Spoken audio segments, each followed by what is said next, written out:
On today's video, let's talk about the overview of Light and Darkness Part 2. There are things you should know about that you should drop on the map instantly and do. This video is just to wrap up my thoughts, the things that we've discussed on the first video, which if you haven't seen yet will be carded up on the top right. This is a continuation of that. We're going to cover everything you need to know before this Lost Kingdom and as soon as you land what you need to do in this video. So if you're looking to get ready for Light and Darkness, this is for you. Make sure you're subscribing to the channel, dropping a like on the video. We're sponsored content creator by Rise of Kingdoms, so sit back, enjoy the video, and let's go.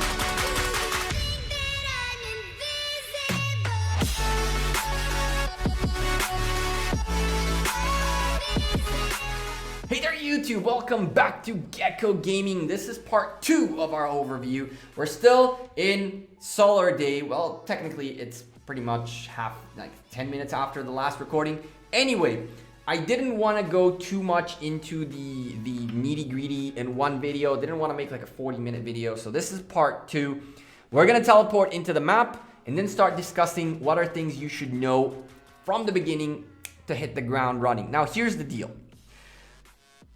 Let's start by by teleporting into the map, and then we go from there. In the next video, we'll be in darkness, and you'll be able to see the darkness lunar glory effect. We'll make sure that they're the same. For now, we're in solar glory, and it's our day. So let's teleport in to the map and go from there.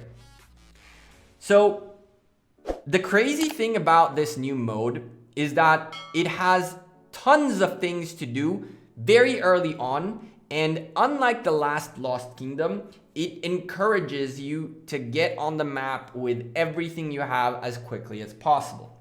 Why is that? There are two major things that you need to know that have to happen from day one. The first thing is Grace of Selûne.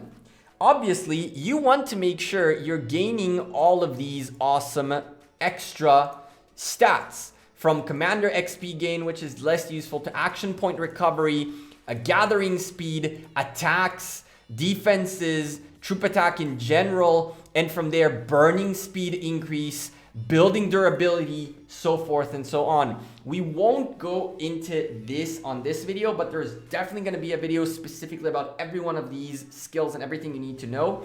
There is a playlist down below with Light and Darkness. So if you're watching this video in, I don't know, 2021, that right there down below will have all the videos that we covered about all the topics, the nitty-gritty little things about Light and Darkness, so you know everything you need to know.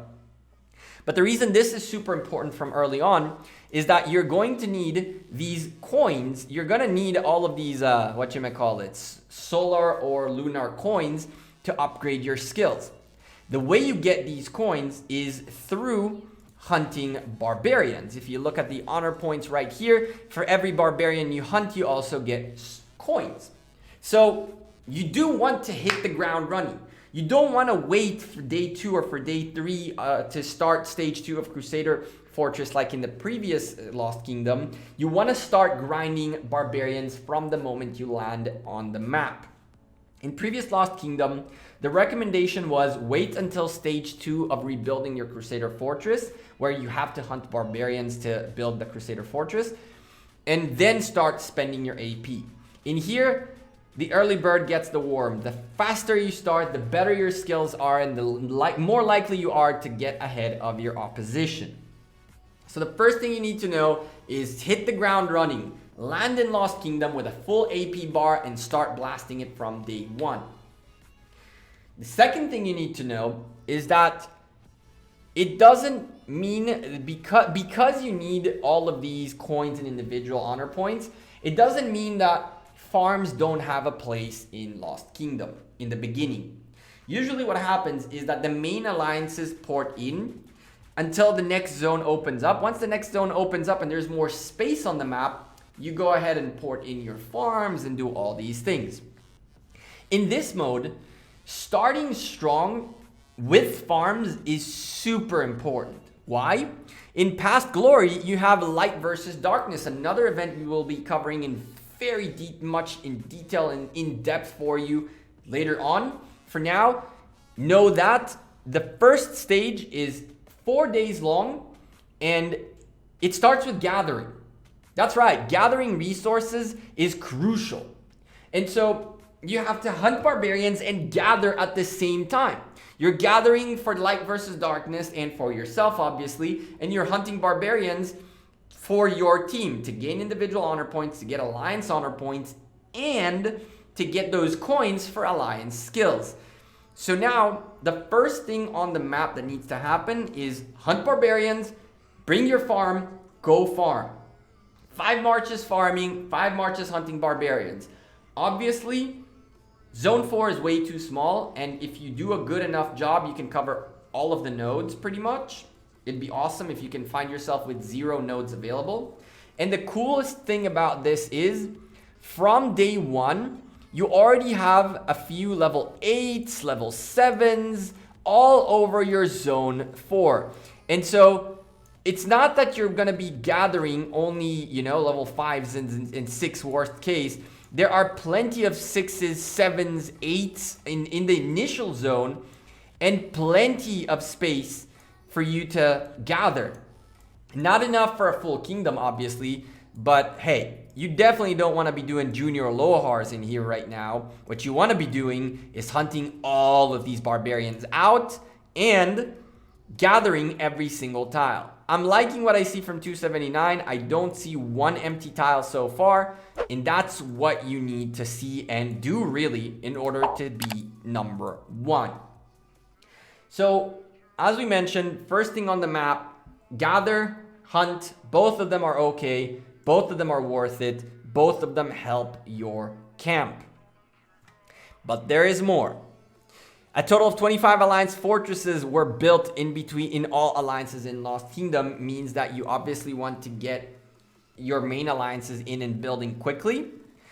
But the thing is, it's not only a matter of building quickly, you also have to make sure you're leaving yourself enough space to do what you want to do long term. Lost Kingdom's changed, ladies and gentlemen. You have much more passes to an extent, but at the same time, you're very limited. We went from 4 passes to only 3. So now, to get to the next zone, rather than having 4 passes to the left, to the right, you now have 3. This means that your placement of flags and your placement of fortresses has to be very, very well planned, so that you don't only catch these buildings and all that good stuff, but also leave enough space for other alliances to utilize the same pass and share passes. Pass sharing is not something of the past, it's something of the present as well, and it has to be done even more than before in here.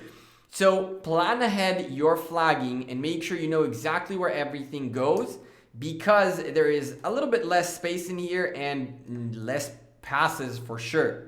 Remember that the way you drop flags early on in Lost Kingdom has to be with not abusing, but taking advantage of Alliance crystal fields first. You really want to make sure that that you're covering as many crystals as you can early, so you don't have issues flagging later on. But again, with a zone that seems to be a bit smaller than the previous Zone 4, planning where you put things becomes much, much more crucial.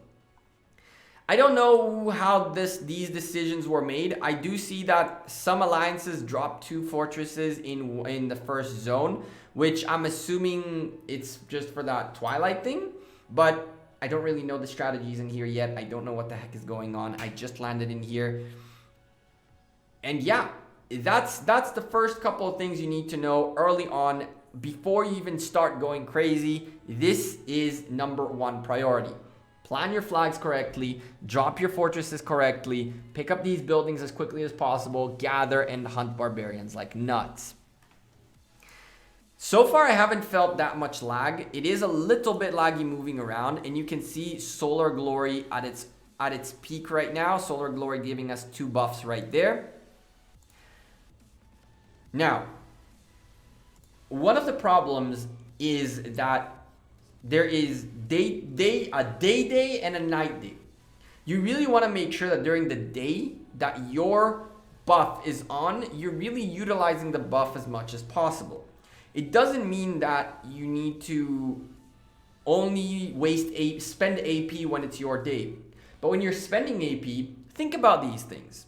Because nowadays, if you end up hunting barbarians without the buff, it's not the biggest of deals per se. You're still going to be using the same AP, but with 5% extra damage, you'll probably kill barbarians just that little bit faster, which means you'll get more barbarians during the day that you have your glory buff.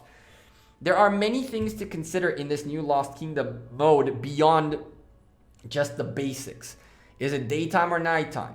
Do I have the AP to spend? How far are we in either honor roll or in the past glory?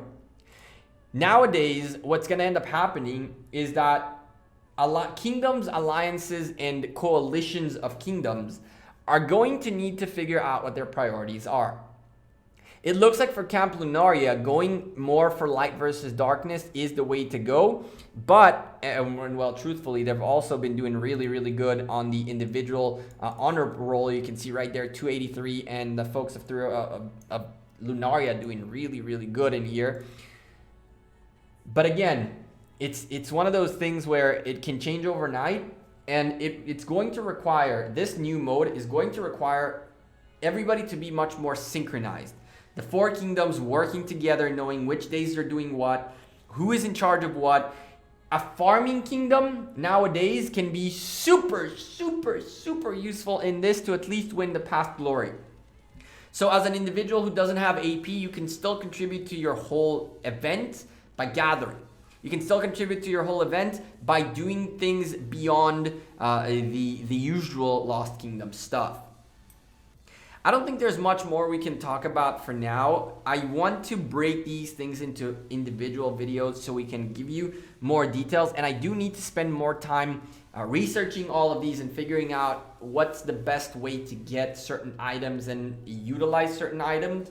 Is it worth it to blast your Grace of Soluna early on? Is it worth it to hold back? Everything and anything in this channel, we're going to go in depth. In the playlist down below, as I mentioned, you'll find all the videos. And for now, I think that we've covered enough. To wrap it up, remember to hit the ground running, either hunt or gather. Make sure you know who your allies are, what your role is, and where you're placing your flags. Remember that the maps are already revealed, so you can already start taking screenshots and planning your flagging out. And for the first time ever, I gotta say, ever since Lost Kingdom 1, I have never been this excited to play an event. I'm kind of upset that I'm with an account that can't really do much because it's just a farm. I should have probably brought a bigger account out here to be able to actually play. But I'm very much looking forward for this event for the big account in JWM. And truthfully, I feel like we're going to start seeing a few things that we're not going to like very soon. And it's good to know all of this ahead before getting ourselves in the water, really. What do you guys think about Light and Darkness so far? Leave me a comment down below and let me know. I'm Gekko. I'm out of here. Thank you for watching this video. Hopefully tomorrow we'll be streaming and going over a lot of these things. You guys will get a chance to ask questions live. So 7 p.m. my time or 5 p.m. UTC will be the time of that stream. And we're going to go over everything. There's going to be separate videos for all topics. Playlist down below. Discord will be full of information as well. You want to be there. Thank you for all your continuous support. Thank you for dropping likes on the video. Thank you for all your comments. Thank you for all the good stuff. I'm Gekko. I'm out of here. I'll see you guys sooner rather than later. Take care and have a great rest of your week.